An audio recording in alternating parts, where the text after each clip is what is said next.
Hello, this is Ari Wickes, and I am joined by the legendary Akiva Poppers. We are back for our first or second episode, however you want to look at it, for the Yeshiva League Pass Tip-Off podcast.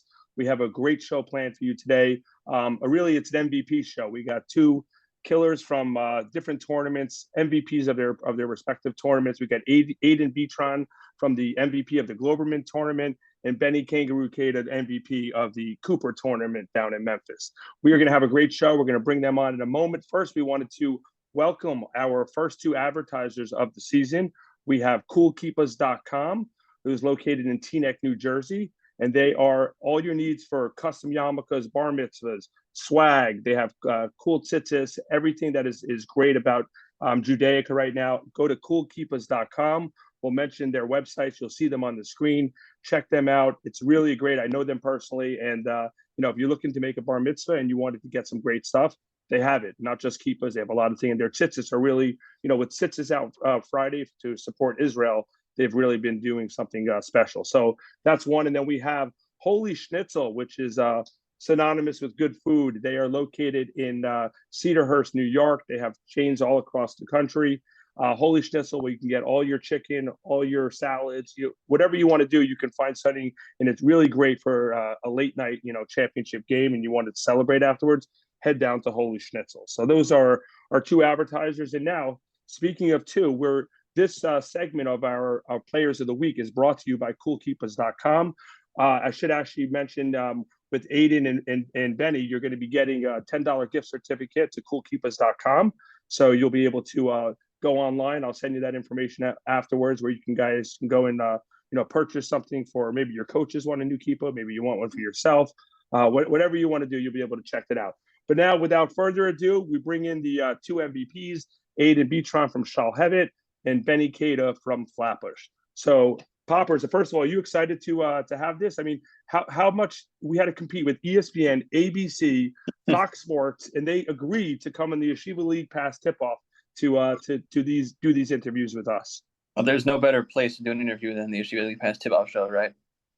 So absolutely, and obviously we get both coast representation here, which is nice to have, and a couple of studs. Right, and potential Sarachek matchup, but that's way down the road. We're going to talk about what just transpired. So we're going to start. This question is going to be to both of you. We'll start with Aiden, just because his first name is A, so it goes before B. Aiden, the question is, first of all, welcome, congratulations on the tournament. Unfortunately or fortunately, I was able to see it firsthand as you beat the Ramaz Rams in the championship game. Phenomenal game. It was back and forth, and you were, I've never seen a kid have 27 points and think it was a quiet 27, but you did it. You leave it all on the court. You were great. So my question to you is, going into Globerman, obviously it was a really nice field of teams. Who were you looking at as your potential biggest threat, and why? As far as regarding all the teams, who was your potential biggest threat, and why was that? Well, first off, thank you for having me. But our biggest threat was probably EULA. I want to say I know that they're pretty good this year. Coming into the tournament, we're like, we don't know too much about the East Coast teams. So, we're like, all right, EULA is probably the team that we want to face off. We want to see us play against them. They're probably the best team in the tournament from the beginning. That's what we were thinking. But yeah, it was EULA. Right. So that was and I would agree when we looked at the teams in the tournament, and Poppers and I spoke about it. Also, we were like, EULA returned a lot of players, a really strong team. LA, they have that the rivalry with you guys in Valley Torah now in the past couple of years coming up as well. So yeah, I agreed that was probably something to keep your on your radar. But fortunately or unfortunately, it didn't happen. But you do play them later on in the year, correct? Yeah, we do. Okay, gotcha. So now, Benny, and I've kind of nicknamed you Kangaroo Kata. So I asked him off air, and he said that's cool. So that's if you've ever seen Benny play, the way he jumps is basically a kangaroo. He's up, he's down, and before anyone else could even jump once, he's already jumped twice. So that's his game. So you were in the Cooper tournament in Memphis, 16 teams all across the country, represented from all coasts. who was your team that you were saying, okay, this is a team we're probably going to see at some point or in the finals, and they're the team that we really need to be keyed in on? And why do you feel about that team? All right. So first, I want to say thank you for having me on this podcast. And second, we view every team as a threat. We don't really, take plays off against a certain team because that shows. So we just go out there and we just do what we have to do. But obviously, there were some teams like North Shore or Mag and especially. Okay, but only give us one. We're not going to let you get away with all of them. But go ahead. I mean, going into the tournament, we knew we were going to have to play either one of them, either North Shore in the semis or Magan in the final. So I can't really choose one, but I would have to choose Magan since, they beat us a couple of weeks ago. Right. And then, so that was the team. And obviously, I guess coming off of that, great game. I mean, talk about Shalhevitt's championship back and forth in the Mag and David tournament. It was similar. I believe it was foul shots by Haber. I want to say, similar, 6 seconds left. Went to the line, calmly hit one, or I think it was one at two to put them ahead. So, obviously that's a rival for you. And, something tells me you're going to see them again, maybe 1, 2, or 3, or 4 more times down the road this season. Yep.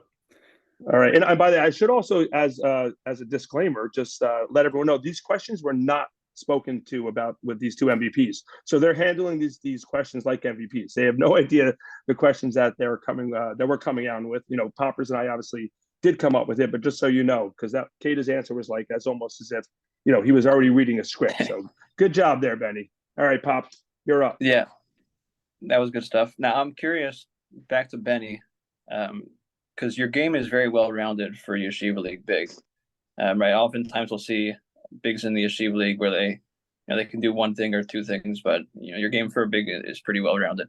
I want to hear your thoughts on what you think is the biggest strength of your game, but also what your biggest weakness is. What you think you need to do to improve on in order for you guys to win a championship this year. What do you think?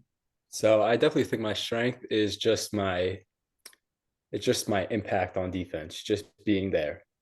It's not even my athleticism or my length. I think it's just my presence, just kind of, throws teams off. And I would definitely say that a weakness of mine is I could go with my free throw shooting, but I could also go with just giving it my all at all times, like always being awake and always, being active. So either one of those. Listen to Benny. He doesn't want to give out his weaknesses on air, so he's just giving an effort. He's smart, this guy, right? He also gave 2 weaknesses at the same time. Right. Exactly. Right. He's going to keep everyone thinking. But yeah, Benny, I've seen, like I said, I've seen your game firsthand, and also I actually even remember you as a sophomore in the Boca tournament, a great JV tournament. You were the eraser. It was like almost as if the other guys on your team didn't have to play defense because you were staying down low, and even if you beat those guys, you were there, and you were just a wrecking crew back then. So that's some good stuff. So Aiden, my question to you is: you've won the Globerman tournament the past 2 years. You're only a junior, so my question is: last year you were a sophomore against Valley Torah. It was a hyped up game. I was there. The crowds was insane. The environment was incredible. Again, only as a sophomore, I believe you started. I know you played big time minutes, and you were sent to the foul line down by 2 or 1, whatever it was. You'll tell me exactly. And you calmly sank 3 foul shots to propel the Firehawks over Valley Torah. So that was last year's team. You won the championship because of a bucket you hit. This year, you're a junior and you were the MVP of the Globerman tournament. And, you had 27 points. You probably averaged the most points throughout the tournament. How do you compare? And you got to pick one. Is there one that's greater based on your accomplishments last year and what happened, or what transpired this past week in California? So last year we were actually up by 2 before I hit the 3 free throws. We were down by 2. We're down by 2. Right? Yeah. So, honestly, they're both great accomplishments. I mean, I don't know which one's greater. I mean, I can't. Don't worry. Really Listen, Ryan Coleman is not going to bench you for the answer. Don't worry. You're going to get playing time. So just if you had to choose one, based on those, how you feel. And there's no wrong answer, obviously. We just want to put you on the spot. You're good under pressure. Honestly, it was probably last year, I want to say, just because it was more of like a me moment. Like, I had the free throws to shoot. Like this year we had Yakov, which props to him. He hit the free throw, big shot. But like last year it was like more of like a me type of, moment. So I want to say last year, but again, this year it was like more of like my team, like making sure everything was run well, like all that stuff. So, but it was probably last year. Got it. There we go. We got an answer out of him. Good. Thanks, Hayden. All right, Pop. What do we got? What do we got next? Listen, we should have warned you guys that, we're going to celebrate you tonight, but we're going to put you on the spot also because, big time players can handle this type of moment. So, this is all good stuff. Go ahead, Pop. Right. And also I think that's how you get the most genuine answers and the most interesting responses, which obviously the people watching are interested in hearing. This one's for both of you guys. Obviously Benny's got more to choose from. He's in the Yeshiva League, whereas Aiden, you're not in the Yeshiva League. But you've competed against a lot of Yeshiva League players, in Globerman and Sarachek.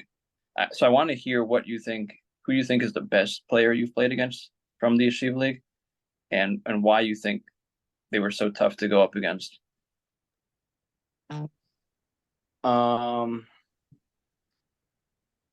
Honestly, I think the toughest player I played against was I don't know how you say it last name, Shanzer last year. Yeah, Akiva Shanzer. Yeah. I actually played against him a few years back in Detroit, Maccabi, and then I got to play against him last year in the semifinals for Sarachek. So I want to say him. Why is that? What made him so great? He's like a big point guard, He's hard to guard. He's very like bulky. It's just he's like Zion Williamson playing point guard, exactly. basically. He's like a smaller Zion. Yeah. He's even a lefty, so it kind of he has that like shot put shot. It's I've heard that comparison before. I mean, the Jewish Zion, like Sion, whatever they call him. So, All right, Benny, let's hear it from you. And this people are going to put this on their board, so you got to give us a big answer. You got to face these guys every night. So I would have to say probably Alex Zakheim. He's just way too good. His scoring ability is insane. He's tall, he's quick, he's shifty. He could do whatever you need, the left or right. It's almost impossible to guard him. And he beat us. He beat us in the semis last year. So he's definitely one. And if I had to say one, like personally, it would probably be like Asher Malamed, just guarding him. He is just a beast. He's just really big inside. He'll back you down. He'll catch it on you. He'll always get position on you. So yeah, those are my two. Did you notice they both went with guys from last year. They don't want to give any credit. They don't want to. They're not scared of anyone this year. That's it's no issues, no worries. No. So that's some great stuff. All right. So this is going to be the my final question. Then Pop has one more for you guys. So you both come from great programs, and you both have Coach Coleman at Shalhevet, legendary coach. You brought in Flatbush has Matthew Malk, who they really revamped Flatbush, their entire coaching staff. Brought in a basketball operations director and Morris Dweck, and Adam Ginsberg is a basketball guy, the athletic director. So really two big time coaches. So I'm going to start this one with you, Benny. So my question is, what is your Malk's philosophy? What does he do? Is he a defensive oriented guy? Is he an offensive guy? What's his philosophy when he came in and starts the season with you guys this year and said, this is the type of team we are going to be, and people are going to have to beat us being our style. What is that for him? So it's definitely defense. We play a really uptight defense. We try to not let you catch the ball, and we basically turn that into our offense. We play defense, we rebound hard, and we run the floor. And it's been working. So props to him. And additionally, I wanted to say that he does not let us take plays off. He told us in that championship game, it's really hard to win a championship. You cannot take one play off or else it'll show. And also he told us one thing that really, stuck out to me. He told us it's not about wanting to win. It's about refusing to lose. And if you refuse to lose, you just simply won't. And that's what I have to say. All right. Oh my gosh, the coaching. I mean, like Benny's getting me fired up. I'm ready to play for Coach Malk with the philosophies. But yeah, no, and by the way, you guys are again, you're taking his mantra of what he's saying, and you're putting it on the floor. That's exactly what I saw when I watch you guys on live stream or when I see you in person. That's that. If you're going to beat Flatbush, especially this year, you're going to have to beat them and outwork them and out do them in every facet of the game. So, okay, Aiden, for you, Coach Ryan Coleman. I mean, he's just the best of the best, and championships after championships, and he just, you compete in the obviously in the public school division in California. So the caliber of who you're playing is all over the map, and obviously some kids who can potentially play Division I, and just a different athlete. So, what is Coach Coleman, and you have actually played for Coach Coleman. This is your third year. Does his philosophy change every year based on his team, or is his philosophy we are going to play 3-point shooting? What is his philosophy, and does that change over the course of the year based on his his clientele or his horses that he has? Yeah, he does not change. He sticks to one thing throughout the year. We run a very special offense. He's very like Benny said, he's very into defense. Rebounding hard. He always says defense wins games, which is true. I think it's true. Defense wins games. You got to win off the defensive rebounds. Stay possessions, but a lot of it is offensively. He knows how to work around special defenses, which is like something you don't really get very often from a coach. So, and he sticks with that, and that's it. If you run it, you run it. You don't, you're on the bench.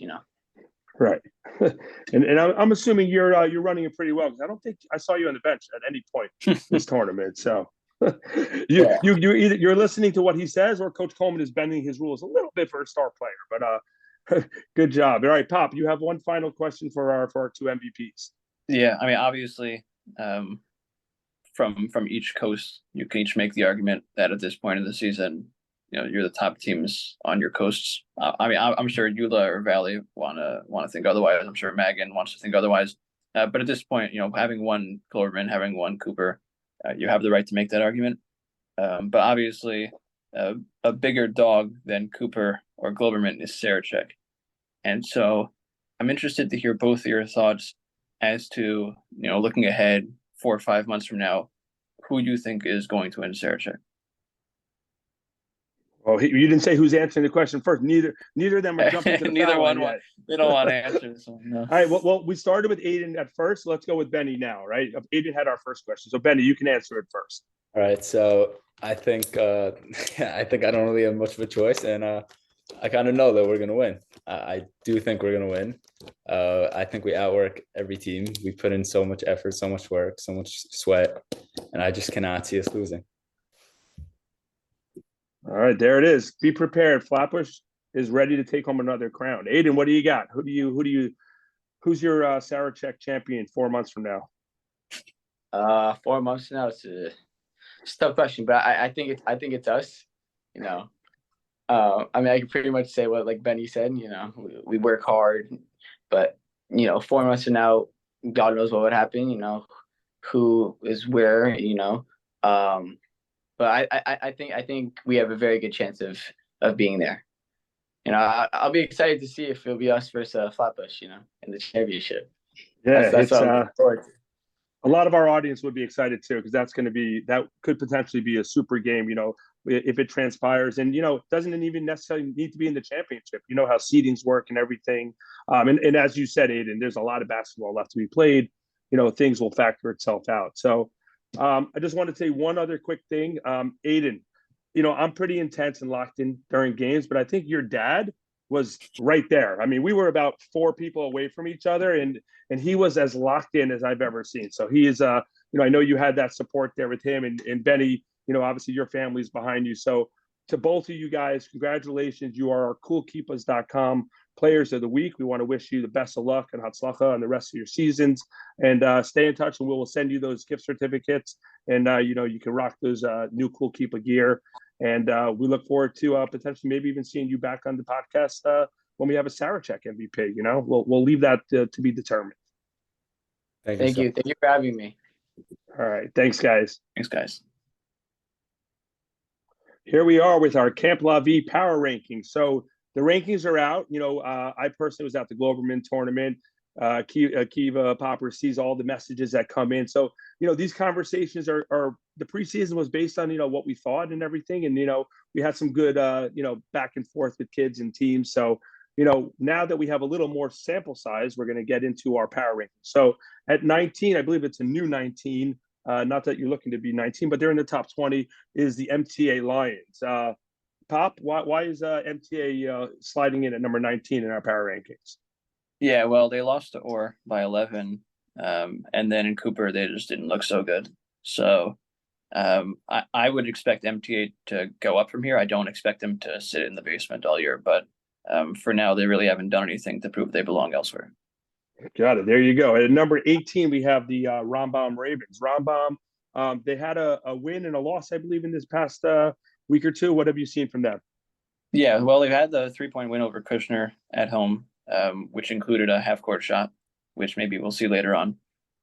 So that was their one win, but then they got beat up by YDE. They got smacked by Flatbush. Obviously, you don't expect Rambam, I'm sure, wasn't expecting to beat Flatbush, but you obviously hope to keep it a little closer than it was. While they did beat Kushner, and obviously by them being at 18, that means that Kushner is ahead of them. I think it's because the fact that they weren't able to compete with YDE that we have them here. Right. So by the way, it just shows you it's not only what you do in your wins, it's what you do in your losses too. Because a lot of times, when you step up the level of competition, you got to step up your game as well. Because if you show. We're not just interested in seeing, hey, can you beat the team which is 17 or 16? We also want to see, can you compete with the team which is 12 or 11? Or if you're at 12 or 11, hey, can you compete with the team which is at 3 or 4? Right. Absolutely. So we're going to go 17 and 16. 17, we have the Hank Hurricanes, and 16, the Kushner Cobras. Hank, I believe they had a loss this week. Nothing really transpired. Anything in Kushner, the aforementioned victory over Rambam.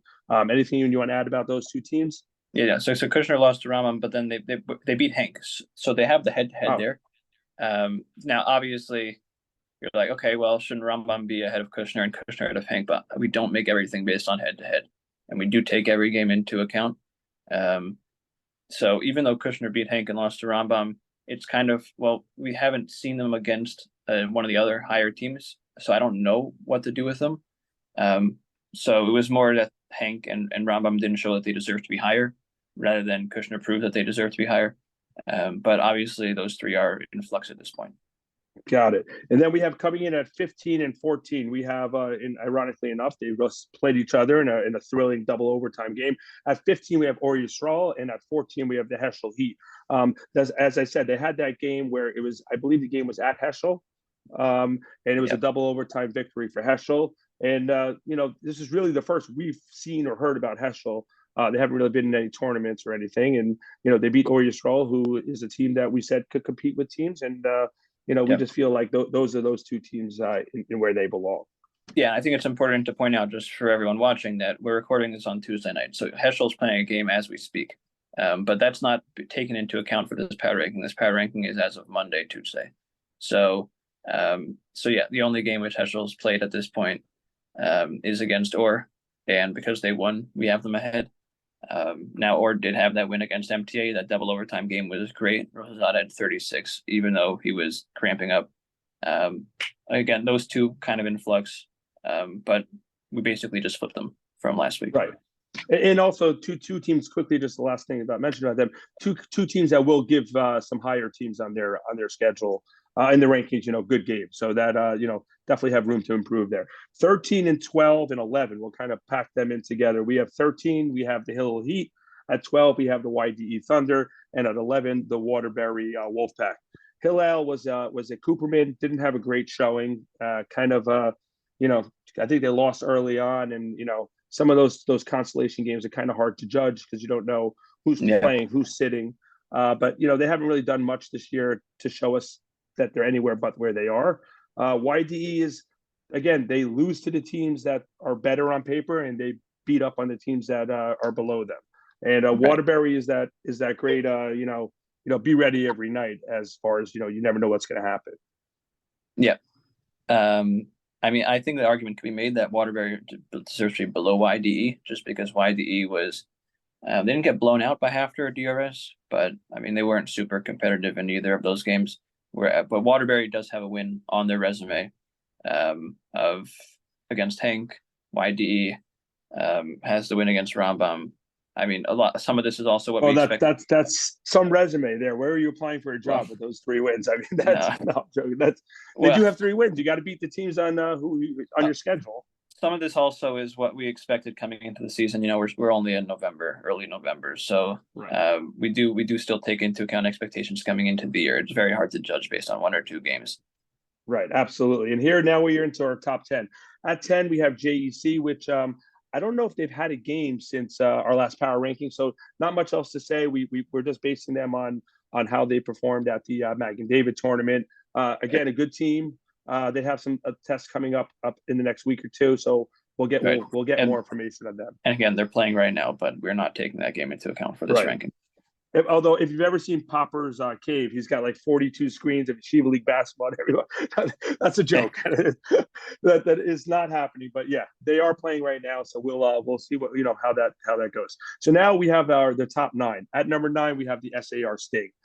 SAR. I saw them in Globerman. They had a game early on their opening night home opener against Frisch at the Hive, and Frisch came in and kind of took care of business and really elevated them over them in the rankings. I think our earlier rankings we had it reversed. We had Frisch below SAR. So, and I saw SAR in the Globerman tournament.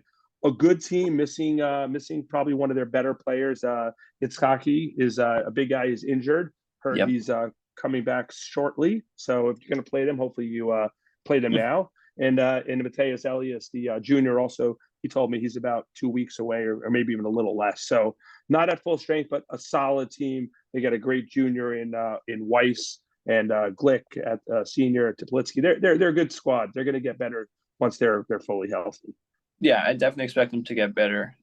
I really don't see them dropping down at all from here. It's really only up, I think, for them, or potentially they could remain stagnant. Obviously, right. They've demonstrated at this point the ability to stick with teams which we think are better than them, but this is certainly one of the less good SAR teams that we've seen in a little bit. And well, it could have to do with that Shanzer guy who Bitron was talking about, right? Taking his talents to college. Losing Shanzer and Neuwirth and Sklar. It's very tough to come back from that. Yeah, this is not a surprising drop off. Right. All right. And there we have at number 8, we have the DRS Wildcats, who kind of dropped a few slots in our ranking. And why did they drop? They had a win against, I believe, YDE, took care of business, but then they got smacked by Mag and David. I think it was 25 points or so, maybe even a little more. A loss like that shows me a lot, right? It shows me that maybe you're not in the level of those top 5 teams, and you're just DRS, kind of outperforming your skill level right now, but they will grow as a team. I think it's exactly that. We discussed this on the first episode. I don't think DRS, we had them at 6 last time. I don't think DRS has the top 6. I don't think they're number 6 when it comes to talent level. I think they're lower than that. And obviously in that Mag and David game, the talent gap was too big to overcome. So it wasn't that surprising to see them being non-competitive. I think they lost 52-31. But I wouldn't overtake that game into account so much, just because the expectation here is that they're able to beat teams at similar talent levels because of the chemistry that they have. And so that Mag and David game isn't necessarily representative of that theory. Right, absolutely. So that's where we have DRS at number 8. At number 7, making a jump, I believe they were number 9 around last week as the first kids at Glover.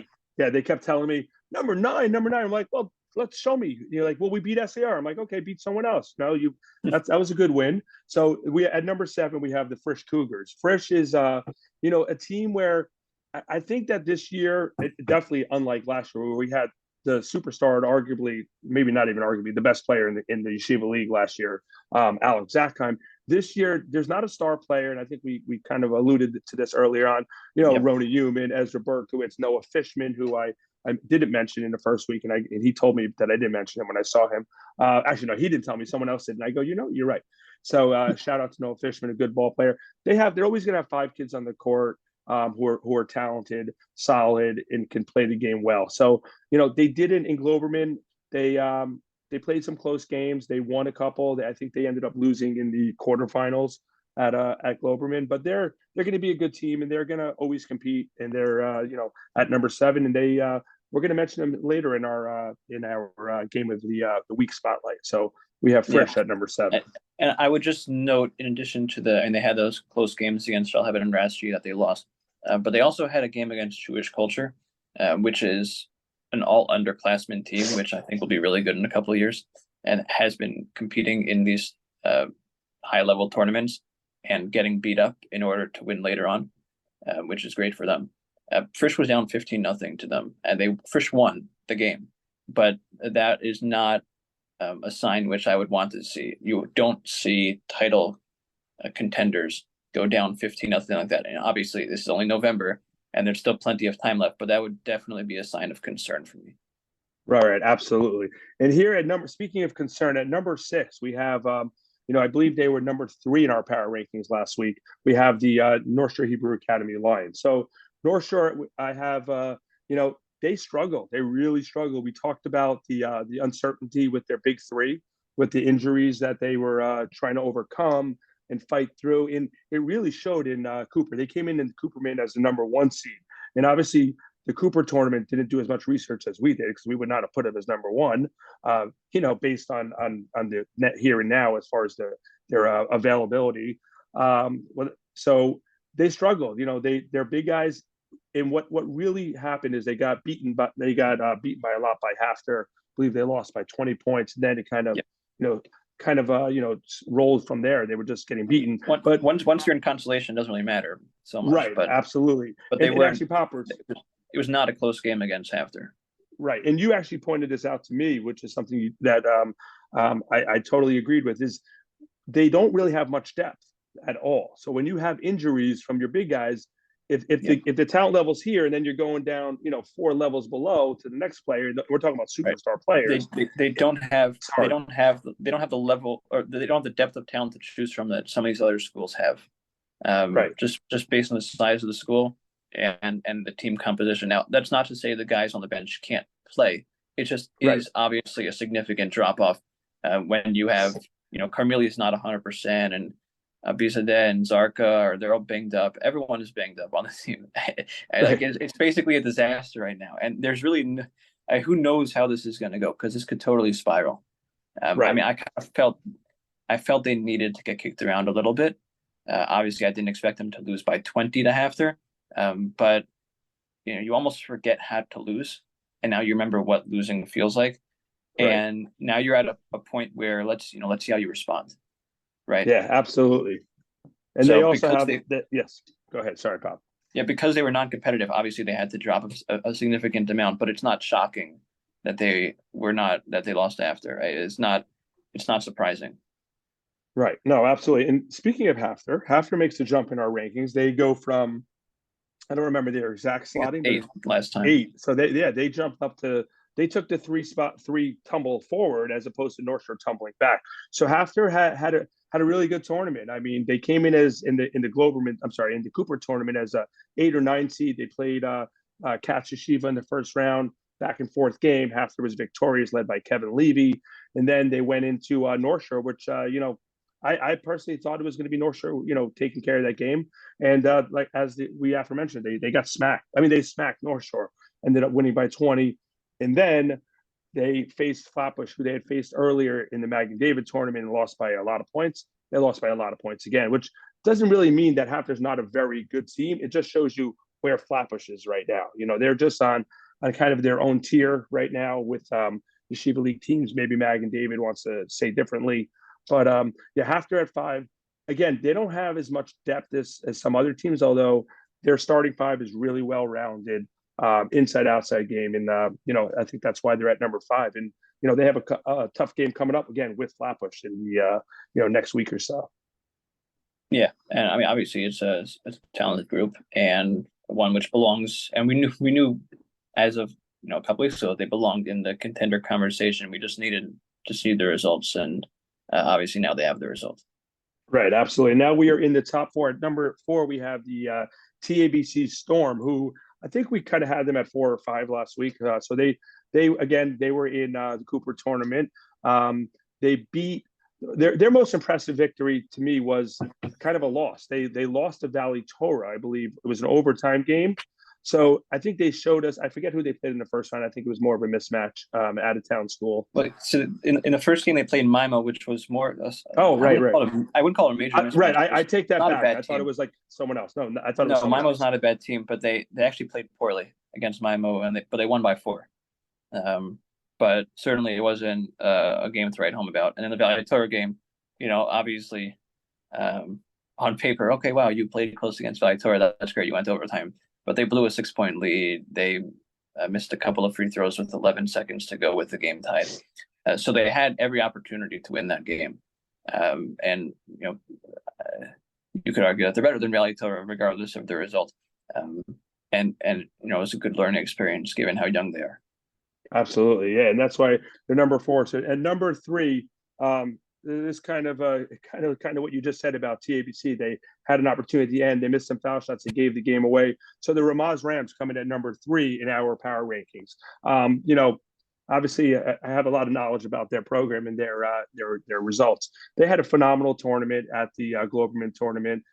They did eventually lose to Shalheven in a thrilling championship game by 1 point. But I think what Ramaz showed in this tournament was their victory against Eula in the semifinals. They played Eula in the preliminary games, and they lost by 10, revamped the game plan, and then they came out on a Saturday night as a home court for not home court game you could ever imagine, because it wasn't Eula's tournament, but obviously all their students were there. It was a great environment, and Ramaz really just controlled that game from beginning to end. And Ramaz, showed that as their competition against Shalhevet. Ohayon, Kushner, Bobby Segura had a phenomenal tournament, and Evan Glassberg, the point guard. A really well-rounded starting unit with some depth pieces coming off the bench. And they also, faced off against the Hebrew Academy of Miami, also known as Raz. I can never say it right, so I always say Hebrew Academy of Miami. Right, there you go. It just doesn't roll off my tongue like it does Poppers. A really good team, and they beat them. So I think Ramaz is disappointed they didn't end up winning the Globerman tournament, but it's going to be a hungry bunch, and ready to go. And I think their first game of the season is against MTA tomorrow night. So, that could be a little home remedy right there.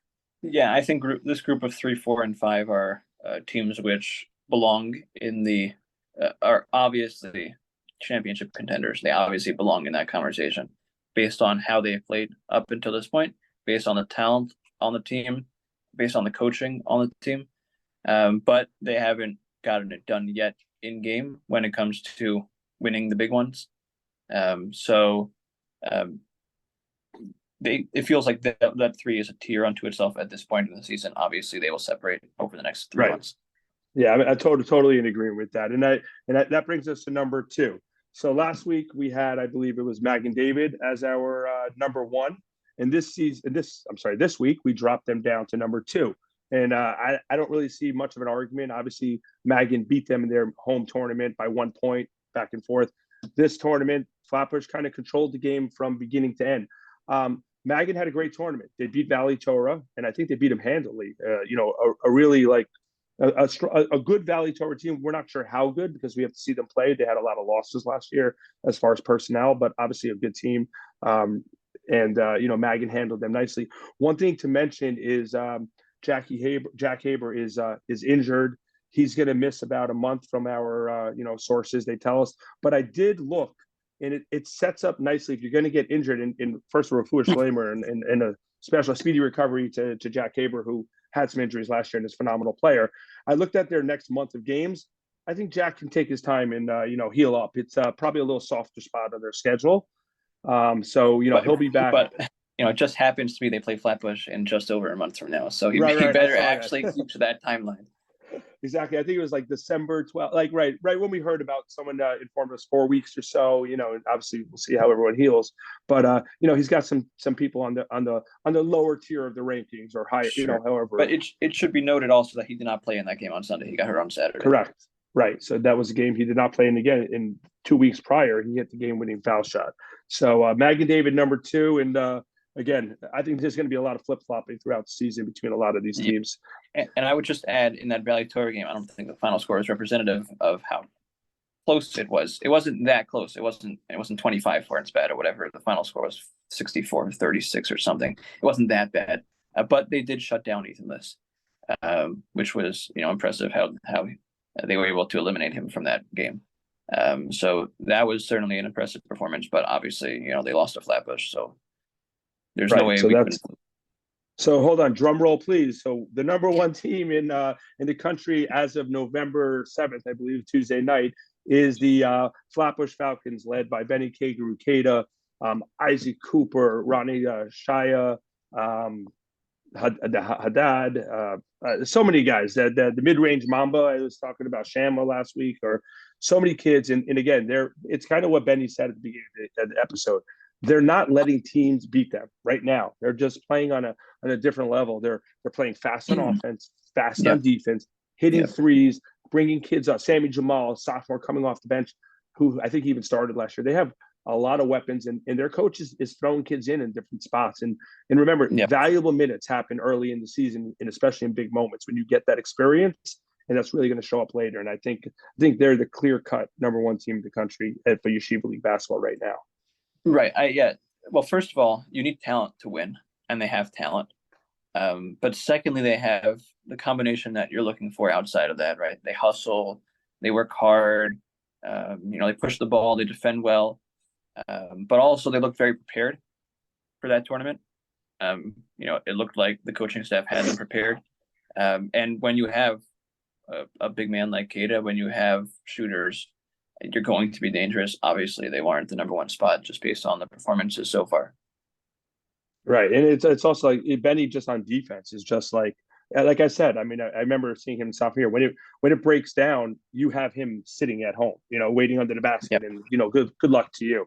So those are our power rankers. The power rankings brought to you by Camp La Vie, and good luck to all teams. And again, next week or two, and the next episode comes out, I'm sure there's going to be some movers, some shakers, upsets, great games, disappointments for teams, and we're going to see what happens and transpires on the court. So that is there for the power rankings. Our next segment here is brought to you by Holy Schnitzel. This is where we're going to bring you the upcoming game of the week, which is voted on by you, the audience.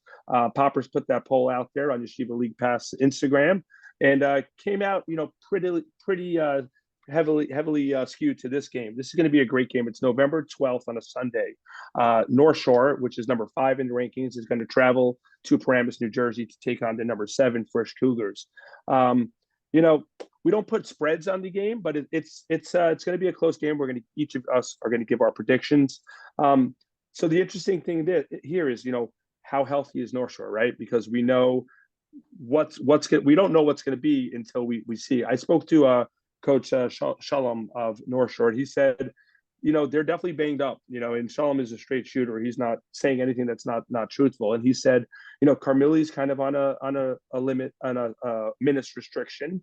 Abizadeh has the thumb problem, which he, banged up again in Cooper. And that's the problem with the thumb. It's, you shoot a basketball, you play defense, everything is with your hands. It's not easy to not re-injure that. And then Jordan Zarka has, I think his foot or ankle is something that, he's dealing with. So again, it's tough. And then you have the Fresh Cougars, who are chomping at the bit, right? If you're going to play North Shore, you want to play them now. They want to take care of business. And, if you can get 2 early wins against SAR and North Shore, that looks pretty good on the resume. So, what do you see coming into this game? And then we'll give our predictions on the upcoming game of the week.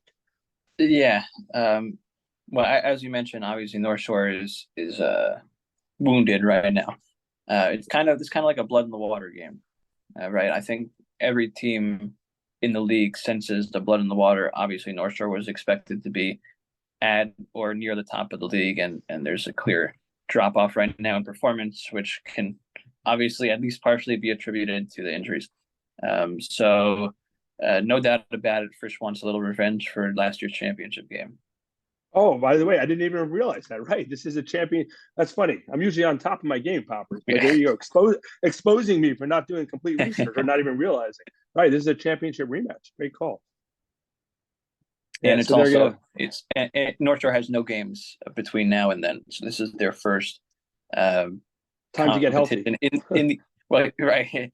This is their first game in Yeshiva League play, whereas Frisch has one game before the North Shore game in Yeshiva League play, and they already played SAR, so they'll play 2 Yeshiva League games before North Shore has played one. So.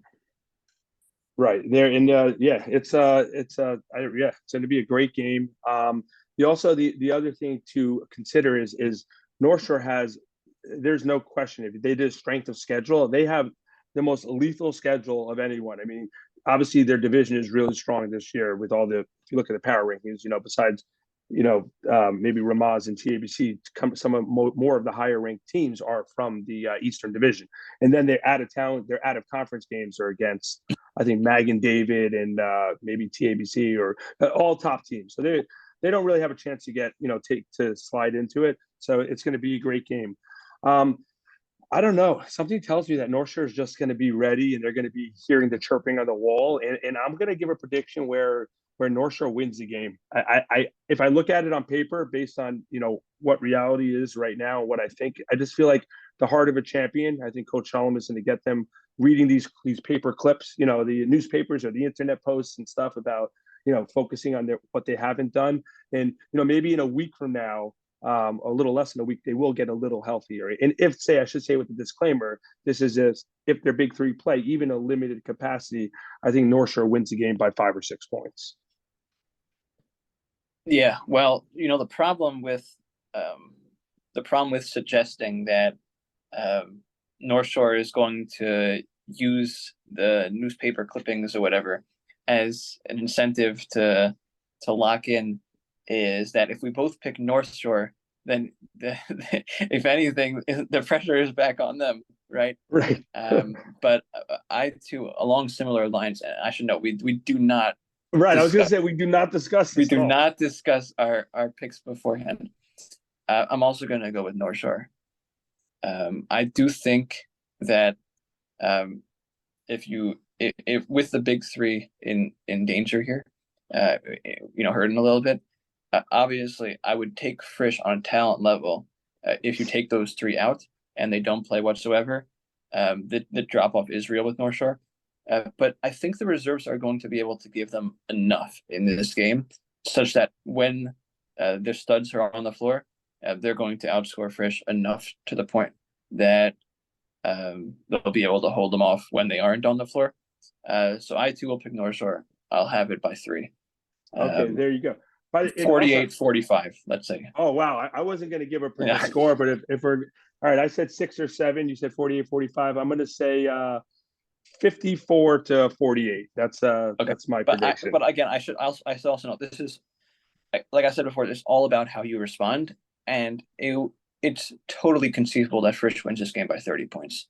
If one team is going to blow out the other, it's going to be Frisch. North Shore is not going to be blowing out Frisch in this game. Totally agree with that. And I will say this. I think it's time, and I've seen this player play. He's a junior, Eli or Eli Bakor. I think phenomenal player. I think it's his time to step up. I think he's got to, look at his Wounded Warrior buddies, and he's won a championship with them on JV. I think he needs to step up. He's a really, really strong player, and he's healthy. And I think this is a moment where he can, maybe help put the team on his back and, kind of step over what he's really expected to do early in the season. But I think he's needed. So we'll see what happens. And that is our game of the week.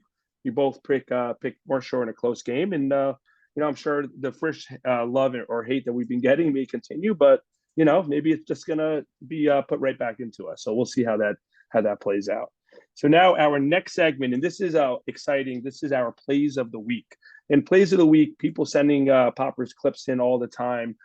Some layups that are hit, some things, some even missed shots. Some things that we see are we're like, wait, this is plays of the week. What is this? Is and then you see some phenomenal things that we just can't pick everything.